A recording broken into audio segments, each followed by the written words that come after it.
jenis anggapan dasar tadi sudah disampaikan dalam diskusi. Kemudian yang paling penting ketika memahami semua itu, ya aplikasinya kayak gimana, itu yang paling penting. Contoh, akan nulis di toolbarnya begini. Saya ingin Anda melakukan perumusan anggapan dasar atas satu tema apa saja yang ada di ruang lingkup hukum ekonomi syariah. Ya. Coba kita lihat jawaban dia kayak gimana. Dia memilih sebuah tema dalam HES itu tentang yang rumusannya bisa rapi, operasional dan bisa diaudit. Temanya adalah tentang kepatuhan syariah dalam implementasi akad murabahah di BMT Exchange. Nah, ruang lingkupnya tentang unit analisis transaksi murabahah konsumtif dan produktif semester berjalan. Siapa subjeknya? Pengurus. Kemudian ada AO. Apa itu AO? Administrator advisor biasanya. Ada auditor, tentunya auditor internal syariah. Ada nasabah aktif, itu yang nanti akan dijadikan sebagai unit analisis. Unit analisis itu pihak yang akan dijadikan bagian dari yang diminta datanya, baik wawancara, angket atau bentuk apapun, itu namanya unit analisis.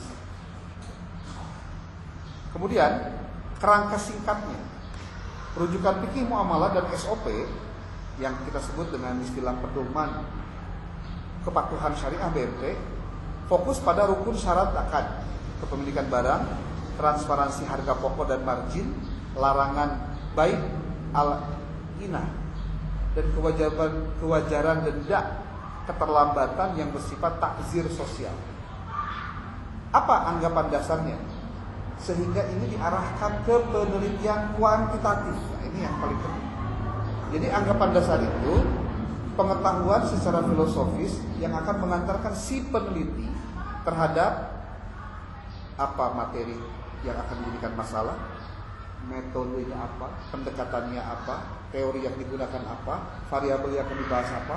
Itu karena orang memiliki pengetahuan sebelumnya. Nah, ketika anggapan dasarnya adalah diarahkan pada desain kuantitatif, maka ada penjelasan yang normatif perlu disampaikan. Pertama, bahwa format akad relatif stabil sepanjang periode pengambilan data. Kebijakan produk murabahah tidak mengalami perubahan substansial yang mempengaruhi definisi variabel. Ini bicara tentang konsep dasar yang menjadi pemahaman terkait dengan murabahahnya.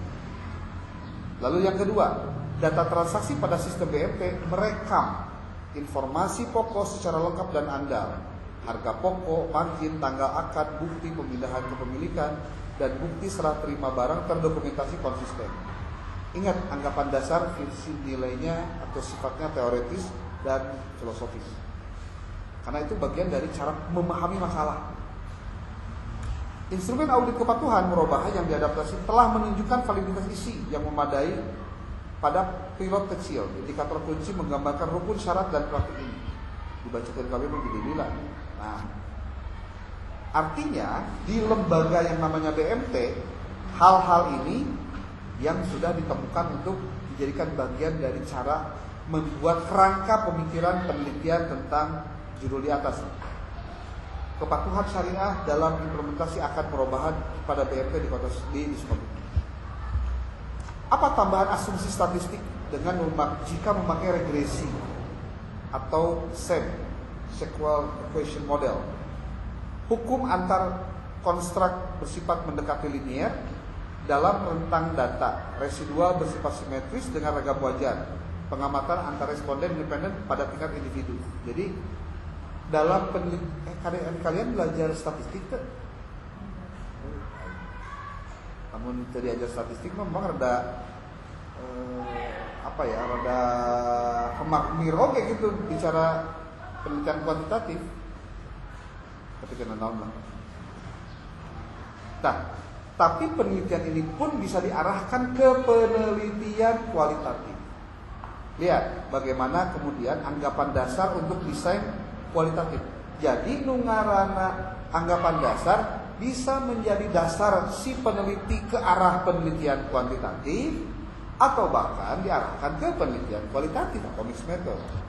Sekarang ketika anggapan dasarnya adalah untuk desain kualitatif, maka ada rasionalisasi secara filosofis kenapa kemudian itu bisa diambil. Yang pertama, realitas kepatuhan syariah dipahami sebagai praktik yang dibentuk oleh teks. Ada fikih, ada fatwa internal yang dengan konteks organisasi. Makna istilah murabahah pada informan boleh bervariasi, tapi peneliti menanganinya secara interpretatif. Panjang lebar ceritanya kita cek kewajaran dan mitigasi, ada pilot kecil, triangulasi dokumen, sensitivitas, catat resiko, ada batas implikasinya, lalu ada butir operasional kunci untuk diturunkan ke instrumen kalau nanti pada saatnya akan dilakukan penelaahan terhadap instrumen. Dengan judulnya yang ini nih, kepatuhan syariah dalam implementasi akad murabahah pada BMT di Sukabumi. Nah, butir operasionalnya nih. Nah, ini ada. Nah, pasti pertanyaannya adalah dalam konteks apa si anggapan dasar mempengaruhi seorang peneliti pada saat dia melakukan penelitian? Dalam konteks apa? Terus nungarana anggapan dasar subsidi.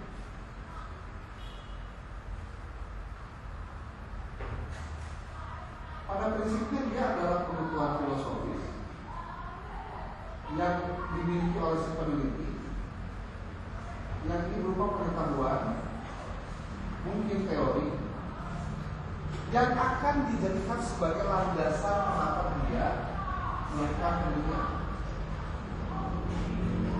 Sekarang di kasus, kenapa penelitiannya kok di BMT?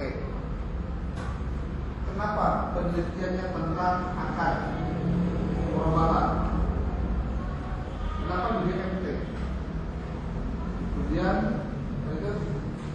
kenapa bicara tentang kepatuhan syariah? Tuh, ada istilah kepatuhan syariah. Ini bukan dalam alasan, ada dasar-dasar yang melandasi. Cuma dari pengetahuan yang dimiliki oleh si peneliti masuk ke ranah ini boleh jadi nanti diarahkan ke penelitian kuanti atau ke kualitatif, tergantung pertanyaan penelitian.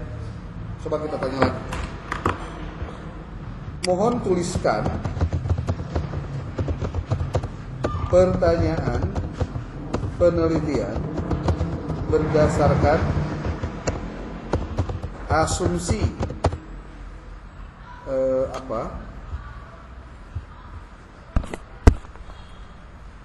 penelitian kuantitatif, termasuk alternatif judulnya. Nah, kan gitu.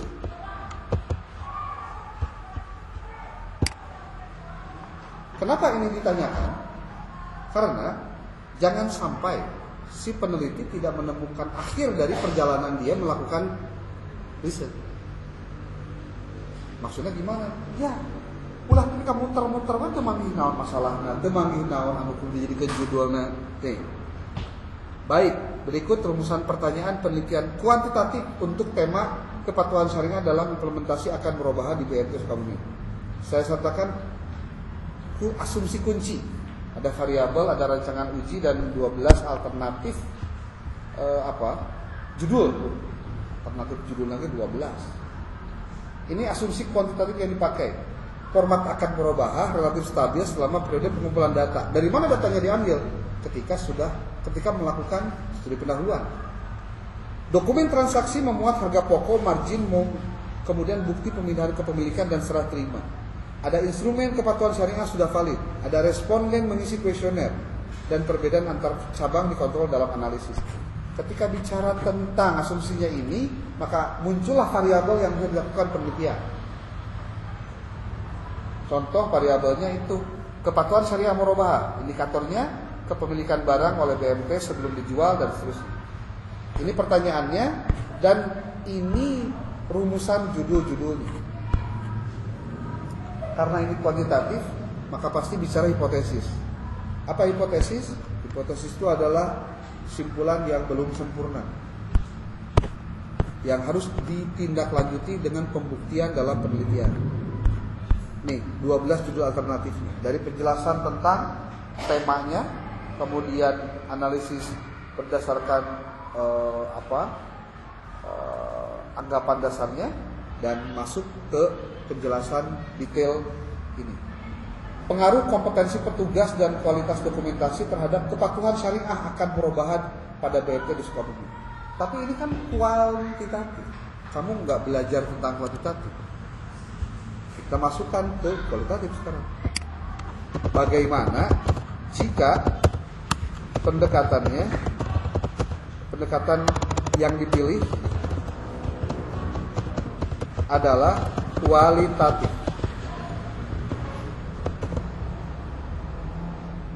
Dan ini akan memberikan gambaran. Oh, AI sendiri sudah bisa melakukan penelaahan terhadap alur dari penggunaan anggapan dasar sampai ke judul.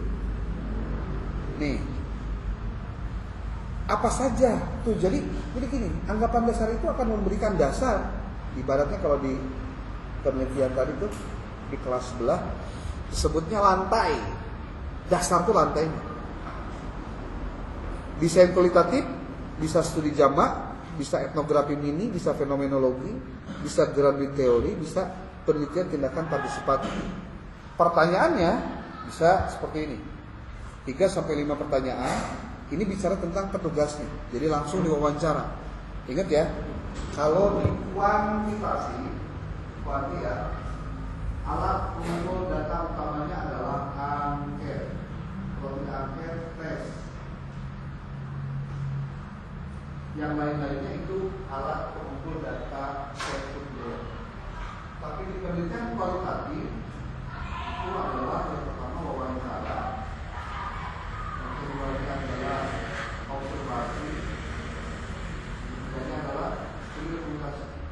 Ini alat pengumpul data di kualitatif. Jadi kalau kamu melakukan penelitian yang kualitatif di tema-tema hukum ekonomi syariah ataupun muamalah, maka pastikan kalau dia ada field research, penelitian lapangan, maka wawancara itu bagian yang pertama. Kecuali kalau penelitian kamu sifatnya literatur, maka akan lebih banyak ke studi dokumentasi sebagai alat pengumpul data yang pertama. Jadi kalau ini bisa belang-balik, wawancara yang pertama, observasi kedua, studi dokumentasi ketiga, atau studi dokumentasi ke-1, wawancara malah nggak dipakai, jadi sangat mungkin. Sumber datanya apa saja? Purposif itu artinya punya tujuan, bertujuan. Jadi sudah ditentukan dari awal. Kemudian lagi target awalnya 20-30 informan. Oh, ini terlalu banyak sebetulnya, tapi yang nggak salah. Kemudian pedoman wawancara intinya, ini ada pedomannya. Kalau nanya ke ke petugas apa saja harus langkah-langkahnya. Kalau ke auditor internal juga kayak gimana, ke nasabah kayak gimana. Ketika observasi, ingat observasi itu artinya pengamatan. Naon ka tempo itu ditulis, tapi teu kabeh ditempo, sesuaikan dengan pedoman observasi. Ada. Ingat ya, setiap ini pasti harus ada pedomannya. Jika ada pedoman, ada lembar. Kedua ayat berapa? Nanti ada lagi hasilnya. Seperti kalau kamu nanti melakukan studi komunikasi, kan ada wawancara, ada kudu ayat pedoman wawancara. Nah, dari pedoman itu langsung ke lembar pertanyaannya apa, dari lembar nanti jawabannya apa hasilnya. Disebut melakukan penelitian jika tahapannya sistematis, terstruktur.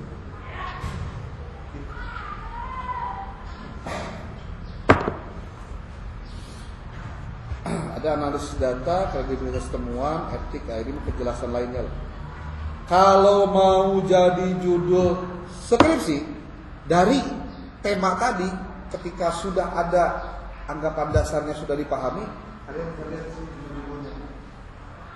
Praktik kepatuhan syariah dalam akad perubahan, studi kasus pada BMT di Sukabumi. Memaknai kepemilikan dan serah terima barang pada perubahan, perspektif petugas dan nasabah BMT itu. Ini pasti fenomenologi nih. Ada transparansi harga pokok dan margin dalam perubahan, fotografi ini di front office di BMT. Pengawasan internal syariah dan perubahan perilaku petugas, studi kualitatif pada BMT Sukabumi. Karena kamu jurusan muamalah, hukum ekonomi syariah, guys pasti obrolan pasti nyangkut masalah transaksi. Gitu.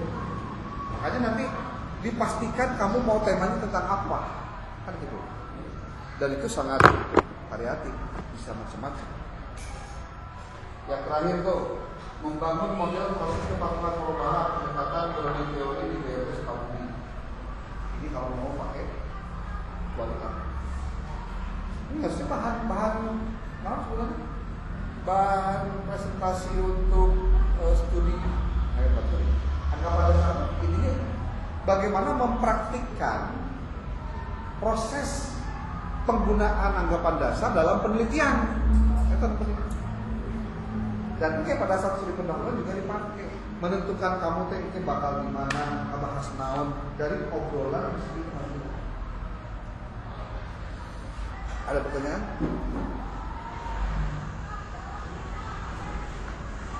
Tuh lihat.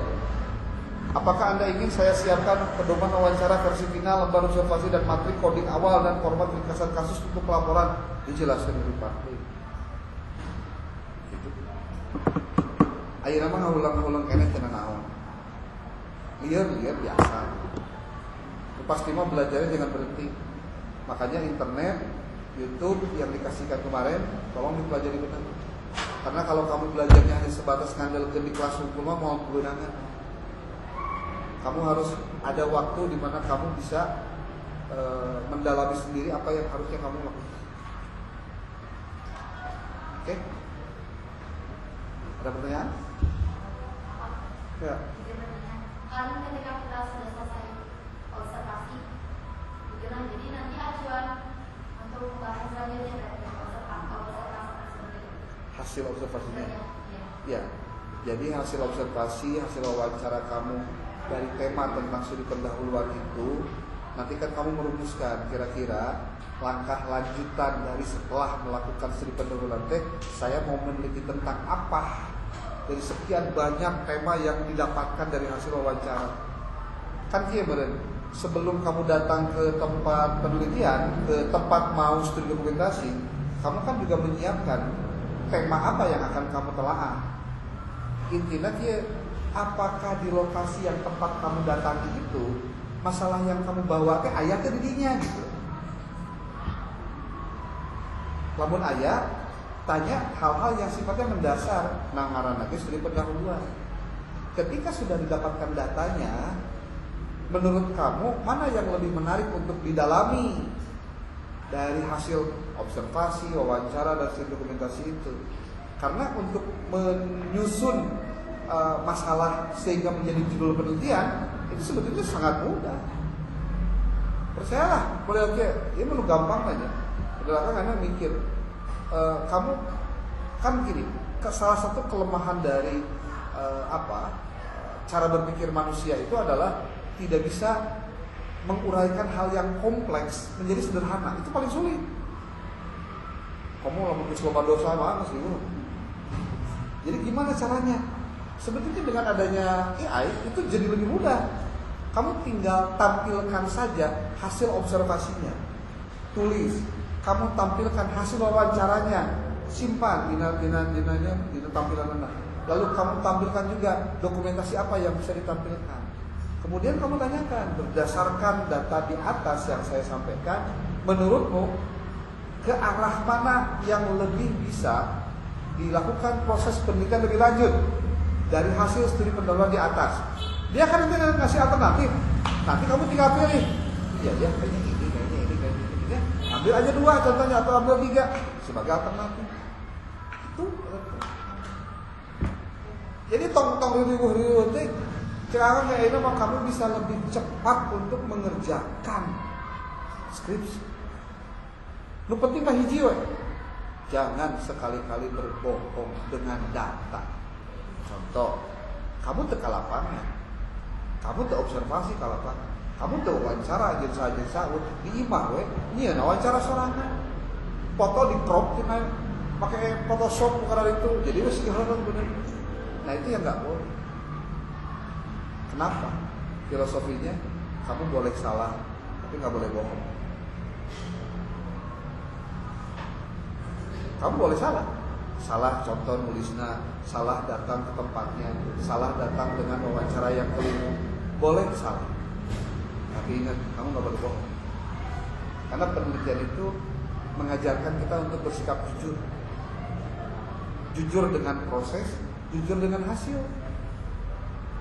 Nggak boleh sakahayangna, bahkan dia ulah ditentukan hasilnya memang penelitian tak itu. Can penelitian nama, tapi hasilnya ditentukan di awal penilaian. Sehingga pemilu KPU can netapkeun sujud syukur kawehanana penilaian. Oke. Siap-siap minggu depan kumpulkan. Kemudian ada lagi tugas tambahan 1.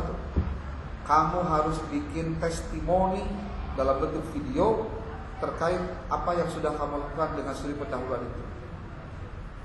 Dengan kamu di video, kamu ngomong, lalu nanti menampilkan fotonya atau menampilkan videonya, itu tadi nih, pas ngomong ke ayah naon gitu tadi.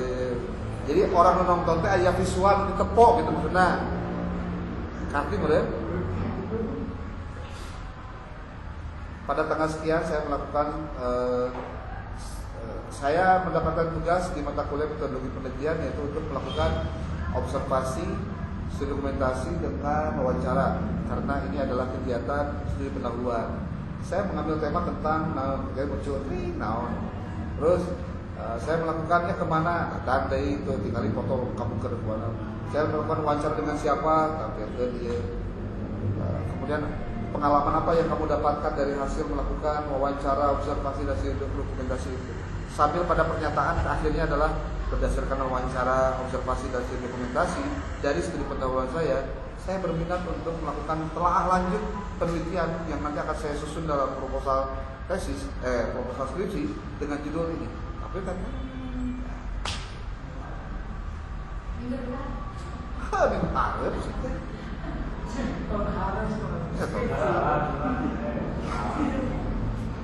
da eta mah geus jadi SOP kemampuan teknis anu geus kudu dikuasai ku mahasiswa zaman ieu. Ari akan teu bisa mah wajar sih teh da urang mah teu mendalami.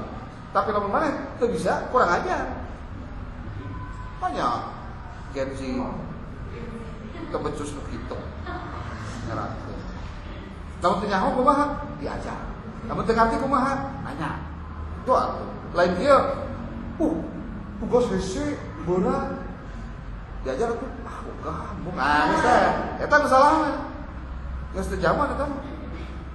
Jadi handphone kamu itu harus multifungsi. Nanti posting silakan di IG masing-masing atau di di TikTok masing-masing terserah. Yang penting mah kan minta kamu menyin hashtag. Hashtagnya STL Masteria. Supaya launching. 3 hal tujuannya nanti. Hiji, kamu buat sebagai bentuk akuntabilitas terhadap apa yang sudah kamu kerjakan. Akuntabilitas itu apa sih? Pertanggungjawaban terhadap peran dan fungsi kamu ketika mengerjakan sesuatu. Itu yang pertama. Yang kedua, melatih skill kamu dalam hal dunia digital. Melatih skill. Supaya naon? Kamu punya kemampuan itu, boleh jadi hidupmu nanti dibantu juga dengan kemampuan itu. Yang ketiga, dan ini juga penting, sosialisasi dan publikasi kampus. Ya mas studi mau mahasiswa teh HD sedangkan guys gitu nih. Memberikan kesan positif terhadap kampus itu bukan hal gampang.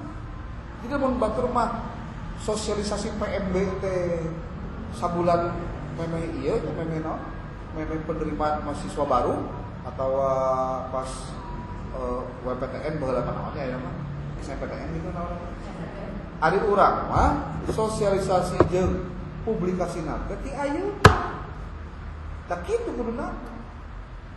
Nanti kamu share tuh di komunitas kamu, kebetulan SD, kebetulan TK, kebetulan SMP, kebetulan SMA. Kan nanti dilihat views-nya, dilihat like-nya, dilihat subscribe-nya. Terus nanti sampaikan juga kepada ya kolega kamu di mana, jadi apa. Dalam rangka apa? Tadi kan niatnya peningkatan skill, ya. Kemudian naon? Biar kamu bukti akuntabilitas kamu, kemudian skill. Satu lagi adalah sosialisasi kampus, supaya kamu nunjukin bahwa oh gede mahasiswa Almas teh dina urusan digital itu bukan sesuatu yang berat, walaupun berat. Hah? Ya upload sorangan. Akang mah mentang ke PJ ngelis daftar nama orang, kemudian tema penelitiannya tentang apa, lalu linknya. Jadi kata kamu tinggal ngeklik aja nyobaan kali hiji. Hah? Ya subscribe itu naon. Mau reels boleh, da YouTube kan lamun 1 menit pasti jadi short kan. Pakai TikTok boleh. Pokoknya KB platform media sosial perlu diasupan. Facebook asup dan tidak ada masalah. Boleh ya contoh ya, contoh. Saya mahasiswa Almas Surya semester 5 jurusan Hukum Ekonomi Syariah. Saya sekarang akan memaparkan tentang apa yang sudah saya lakukan dalam tugas mata kuliah metodologi penelitian. Kayak muncul foto akang itu, tayu dosena dengan contoh, contoh. Begitu naon da, tengepek sebenarnya ada orang mah butuh gituan. Terus tampilkan juga kegiatannya tanggal berapa, hari apa, ketemu apa, temanya apa, yang kamu dapatkan apa. Kemudian vibes-nya mesti positif, ya, jangan negatif. Kamu tahu nggak mata kuliah itu susah? Wah, riuh, main di sorangan. Emang anu bebenangan mah moal anu gampang atau anu hese. Nu hese mah pasti beunangna ge ada kepuasan. Yang biasanya lila gitu, ketimbang anu gampang bari sakedeung, moal lila moal. Gitu. Oke, saya pikir itu saja dulu sebagai pengantar hari ini. Kuliah